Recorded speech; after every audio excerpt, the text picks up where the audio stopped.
Assalamualaikum warahmatullahi wabarakatuh. Perkenalkan, kami dari tim KKN PPM UGM, unit Bojonggambir, Desa Campakasari, dan Desa Bojongkapol, periode 2 tahun 2021. Senang sekali bisa bertemu dengan Bapak, Ibu, adik, dan juga kakak, meskipun dalam kondisi online seperti ini. Pada kesempatan kali ini, kami akan menyajikan informasi seputar budidaya dan juga pembuatan pakan yang berasal dari Black Soldier Fly atau BSF. BSF sendiri merupakan jenis serangga yang fase larvanya memiliki 1001 manfaat, mulai dari segi lingkungan, ekonomi, bahkan peternakannya. Oleh karena itu, kami menghadirkan narasumber yang sudah ahli dalam bidang budidaya BSF untuk memaksimalkan ilmu yang akan disampaikan. Tidak usah berlama-lama, mari kita simak penjelasannya.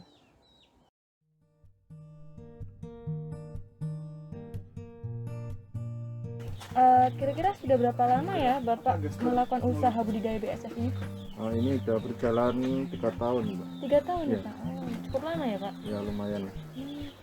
Dan iya Pak, dan ini kan BSF ya Pak ya, biasanya diberi pakan apa sih Pak kalau Bapak yang budidaya? BSF kalau tempat saya hanya menggunakan sampah, Mbak. Sampah dari resto atau sampah dari rumah tangga gitu. Berarti yang organik gitu ya Pak? Iya, ya? organik gitu, sampah organik. Karena kalau maggot kayak gini makanannya hanya yang lembek-lembek aja, yang keras-keras dia nggak bisa makan. Bisa ngurai gitu, kayak sisa makanan, kayak buah yang jatuh, kayak daun-daun yang bisa membusuk kayak gitu. Dan Untuk komposisi sampahnya sendiri tuh seberapa ya Pak setiap harinya tuh? perbandingannya itu 1:1. Jadi kalau misalkan maggotnya itu 10 kilo ya bisa nanti untuk sampah yang sudah digiling ya, yang maksudnya yang sudah bisa dikasih makan semua 10 kilo. Jadi 1:1. Seimbang itu kalau maggotnya usia remaja itu sudah 1 hari habis. Jadi besok udah ngasih makan lagi. Cuman kalau masih kecil beda lagi nanti cara ngasih makannya. Karena semakin dia dewasa semakin butuh makanan banyak untuk menjadikan dia nanti prepupa itu. Ya itu. Oke, terus ini kan rumah budidayanya ini ya Pak ya seperti ini. Terus kita juga ada rumah yang buat larva, buat pupa itu. Mungkin Bapak bisa menjelaskan Pak bagian-bagiannya apa aja untuk misalkan tahap pupa untuk seperti apa rumahnya. Terus untuk bikin rumahnya tuh alat-alatnya apa aja gitu. Ya. Jadi nanti untuk prepupa yang memisah dari apa? Dari namanya biopon ya. Nanti ada biopon itu dikasih miring. Nah nanti setelah udah saatnya dia mau cari tempat kering, kan dia butuh tempat kering dia untuk menjadi prepupa itu. Ya. Nah nanti dia akan keluar dari bioponnya itu kan, dia akan sendiri. Nah setelah dia sendiri kita siapkan tempat khusus. Nah nanti kita taruh di loyang atau baki atau ember, nanti baru dikasih ruang gelap. Nah ruang gelapnya itu nanti untuk proses menjadi pupa. Nah setelahnya nanti menjadi pupa baru nanti menjadi lalat. Nah tadi apa alatnya ya? Alatnya untuk kandangnya sederhana sih, jadi banyak pilihan. Bisa dari ini dari besi bekas, ini dari besi bekas, terus yang ini dari kayu. Yang modelnya kayak gini sih. Itu kalau untuk besar kecilnya tergantung kemampuan biasanya. Kalau untuk skala rumah tangga itu nggak harus gini aja cukup, ukuran 1,5 meter kali 1 meter cukup. Nah ini untuk kandangnya ya.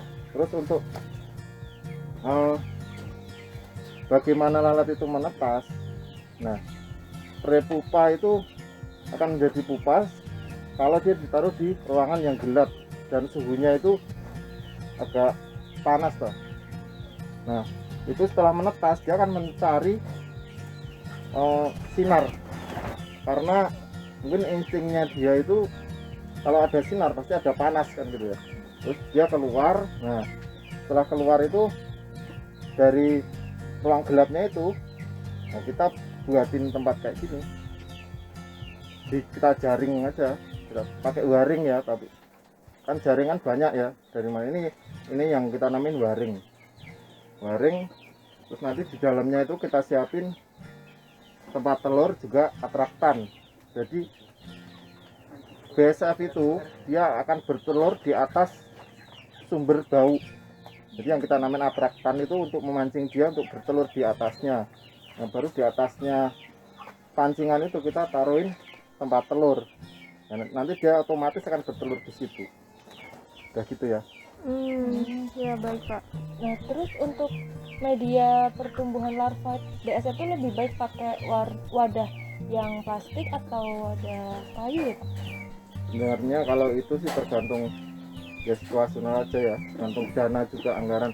Nah, pakai ember-ember juga bisa, terus pakai bak kayu juga bisa, yang dilapisin plastik agar dia nanti nggak bisa keluar, karena kalau ada lubang sedikit aja nanti dia bisa keluar. Terus nanti bisa juga permanen, pakai semen, pakai pasir gitu. Nah itu mungkin untuk yang sudah profesional pakai itu ya, tapi kalau masih coba-coba ya pakai ember, pakai itu bisa. Kalau sampahnya hanya sedikit ya cukup pakai ember aja gitu, nggak usah pakai yang besar-besar gitu. Ya Pak, terus untuk budidaya ini Pak, itu butuh suhu dan tingkat kelembapan khusus nggak sih Pak? Dan kira-kira berapa gitu? Ya suhunya ya berkisar antara 30 sampai 32 dia. Idealnya segitu, 30 sampai 32. Kalau di bawah itu misalkan 29 ya sampai apalagi 26 ya, itu dia kurang bagus untuk reproduksinya. Jadi agak terganggu dia, karena butuh untuk reproduksi dia butuh suhu yang agak panas. Oke. Gitu. Kalau tingkat kelembapannya Pak, kira-kira? Tingkat kelembapannya ya kita manfaatkan untuk air ya, untuk mengatur tingkat kelembapannya kita manfaatkan air, kita semprot setiap jam 10 sama jam 1 sampai jam 2, karena Pengelapan gitu. iya biar dia nanti juga bisa minum juga, karena dia hanya butuh minum sebenarnya. Untuk bertahan itu banyak butuh minum dan untuk menjaga kelembapan, karena terlalu panas dia juga mati ya. Nah, terus ini kan banyak nih Pak kandang-kandangnya ini. Nah, ini intensitas pembersihan kandangnya itu dalam sehari itu berapa ya? Berapa kali, atau dalam bulanan atau dalam minggu gitu? Kalau untuk populasi lalatnya banyak, saya setiap hari. Setiap hari. Tapi kalau populasi lalat yang masih segini nih paling saya bersihin 1 minggu sekali. Setelah nanti lalat menetas gitu kayak gini, nah ini lalat yang mati itu bisa kita ambil untuk kasih makan ternak, ayam atau lele gitu. Nah nanti kita praktekin untuk Ya. Terus mungkin Bapak bisa sedikit menjelaskan Pak, ciri-ciri dari setiap fase larva BSF-nya ini seperti apa gitu? Mungkin dari telur dia karakternya seperti apa, terus larva gitu, sampai dia jadi lalat. jadi kalau dia sudah jadi telur itu biasanya 3 hari dia akan menetas jadi baby maggot. Jadi larva sangat kecil sekali, nanti kalau kita lihatnya nggak pakai alat kita nggak bisa lihat, sangat kecil sekali. Itu umur sehari menetas sangat kecil sekali ya. Terus nanti umur 2 sampai 3 hari itu baru nanti kelihatan sudah agak besar sedikit. Nah setelah itu nanti dia udah mulai butuh makanan, kita harus kasih makanan, entah itu sampah sisa makanan atau apa. Nah biasanya itu kalau yang paling bagus itu untuk starter penetasan itu pakai pur ayam, jadi pakai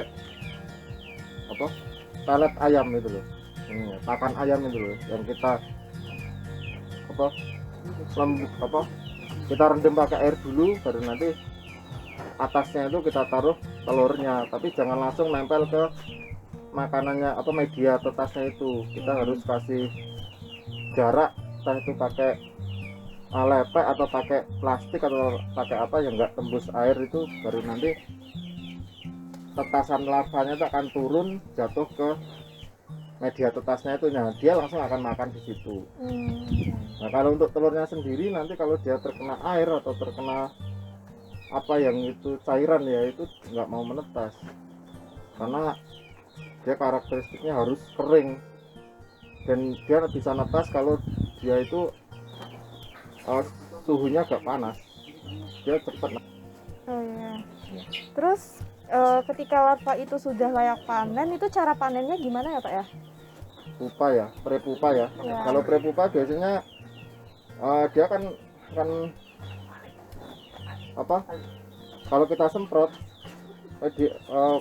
bioponnya kita semprot, biasanya dia akan mengikuti air itu.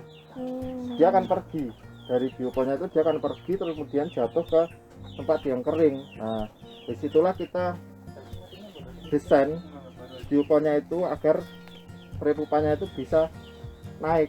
Nah, bisanya itu ya paling dalam satu kotak itu ada yang kita miringkan gitu ya. Contohnya ya itu. Terus ini juga sebenarnya pakai kotak-kotak ini bisa, tapi nanti dibuat agak miring gitu yang satu. Terus nanti kita semprot air pakai ini, pakai spray ini. Terus nanti dia otomatis akan keluar. Terus nah nanti kita kasih tempat khusus di yang miring itu, untuk tempat keluarnya kita kasih ember atau mungkin talang atau apa. Nah dia akan jatuh ke situ, baru nanti kita kumpulin, baru kita taruh di ember, baru kita masukin ke tempat ini, ke tempat apa, ruang gelapnya itu untuk menjadi apa, fase berikutnya untuk menjadi pupa dan langsung menjadi lalat. Oh iya. Gitu. Nah, ini kan Bapak kan udah lama kan membudidaya BS ini, pasti pernah mengalami kendala seperti penyakit atau musuh-musuh apa yang bisa mengganggu lalat BSF ini. Ini kalau pas waktu di biopon itu ada predatornya itu biasanya kadal sama tikus. Biasanya kadal sama tikus itu yang paling sering mengganggu itu.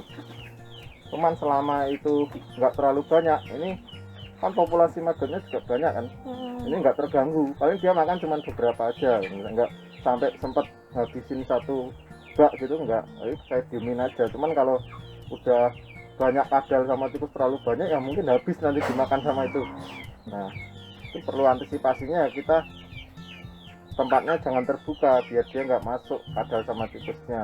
Antisipasinya itu, contohnya kayak model ini saya desain biar nanti tikus sama kadal nggak masuk, karena di bawahnya oh ya sama semut predator juga, semut.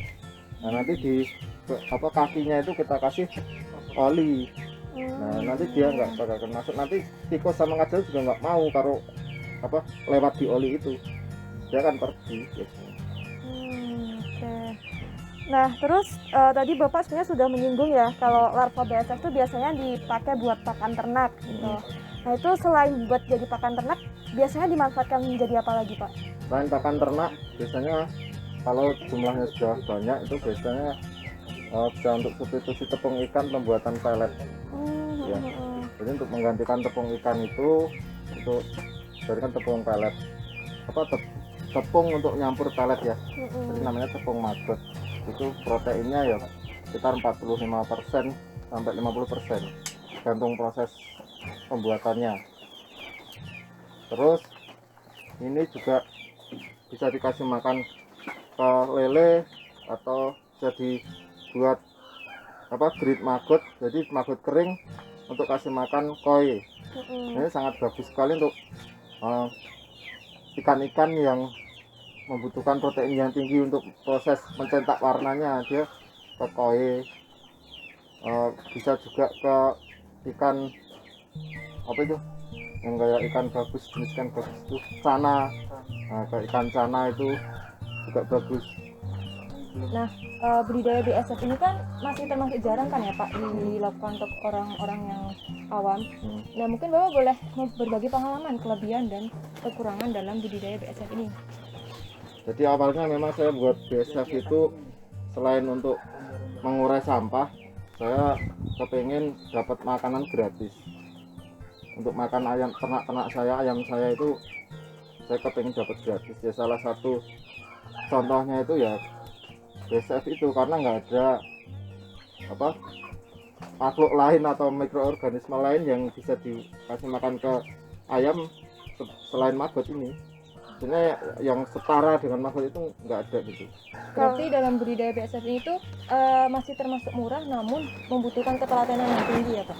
Ya intinya kita harus senang dulu, kita harus kuncinya harus senang. Terus kita itu kan punya sampah ya, punya sampah di rumah, kalau kita buang itu hanya jadi masalah.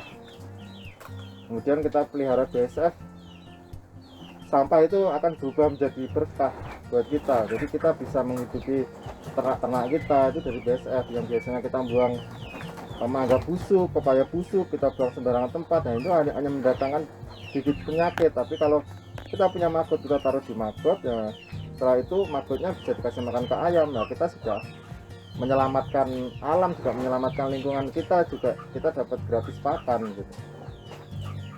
Ya baik. Kalau kekurangannya apa nih Pak? Nah, kekurangannya ini memang kita nggak bisa diaplikasikan ke semua orang ya, karena semua orang itu belum tentu mau gitu kan. Sebenarnya sih mudah sekali sih kalau misalkan orang itu sudah mau mengelola sampahnya sendiri dengan menggunakan metode biokonversi sampah organik dengan maggot ini. Dia bisa hanya menggunakan ember yang tertutup, terus kemudian di situ ditaruh larva, dikasih itu apa sampah-sampah ya akan terurai sendiri. Nah sebenarnya kayak gitu, cuman ya itu kendalanya itu pola pikir orang-orang itu ini merupakan hal yang menjijikkan gitu, karena ya ini belatung kan. Sebagian orang kan menyebut ini belatung lah, ketika kita sudah ngomong belatung ini jadi negatif gitu, orang-orang pikiran jadi negatif, oh ini menjijikkan kayak gitu. Nah itu kelemahannya hanya di situ, udah itu. Jadi jarang orang yang mau gitu. Tapi sebenarnya kalau orang itu paham akan fungsi dan manfaatnya itu, dia pasti mau. Jadi kembali ke pola pikir. Demikian informasi yang dapat kami sampaikan. Mohon maaf apabila banyak kesalahan dan juga kekurangan. Semoga Semoga bermanfaat. Wassalamualaikum warahmatullahi wabarakatuh.